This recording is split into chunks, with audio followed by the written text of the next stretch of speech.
I would say for me, like I think I mentioned in season one, that because my older son was sick, that changed the dynamics of me staying in the workforce.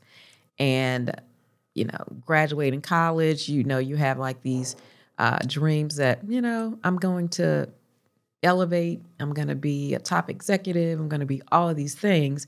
And then you have a child, they're sick, they're not getting well. I don't have family support. It's just me and my husband. I can't afford an au pair. I can't afford some of the things that a lot of other moms could, and, being 29 at the time. So that whole dynamic changed for me. And I was that person. So it was difficult to kind of say, wow, how do you, move from a human resources professional to just being a stay-at-home mom? But at that point, my whole sole focus was making certain that my son was healthy and could receive the services that he needed to receive, and that I could be that person that could provide that. I have another dear friend who ended up having to make us the same choice due to her son being diagnosed with autism. And she became just a vicious and fiery person just to make certain that he received all the things that he needed at that time. And I remember her husband, he's like, when do you think she's going to go back to work? Or my husband, when do you think you're going to go back to work? And it's like, we can't think about that right now.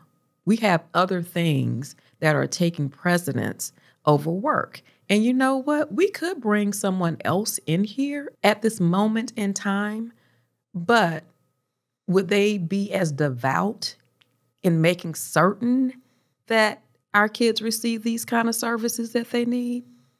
I think not.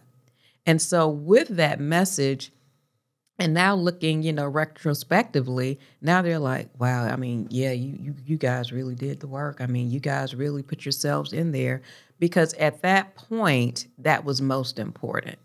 And I saw women, specifically white women, who would leave the workforce 12 years, 15 years, and they would come back and they would be vice presidents of organizations. I was like, now, how are you gone like 15 years and you're a vice president? Now, some of that is privilege. I'm just going to put it on the table because that doesn't work for everyone. Some people are also having to go into some of these work programs now. I think a lot of the financial institutions are, if you've been out of the workforce for a while, we have these programs that we can develop your skills and you can come back.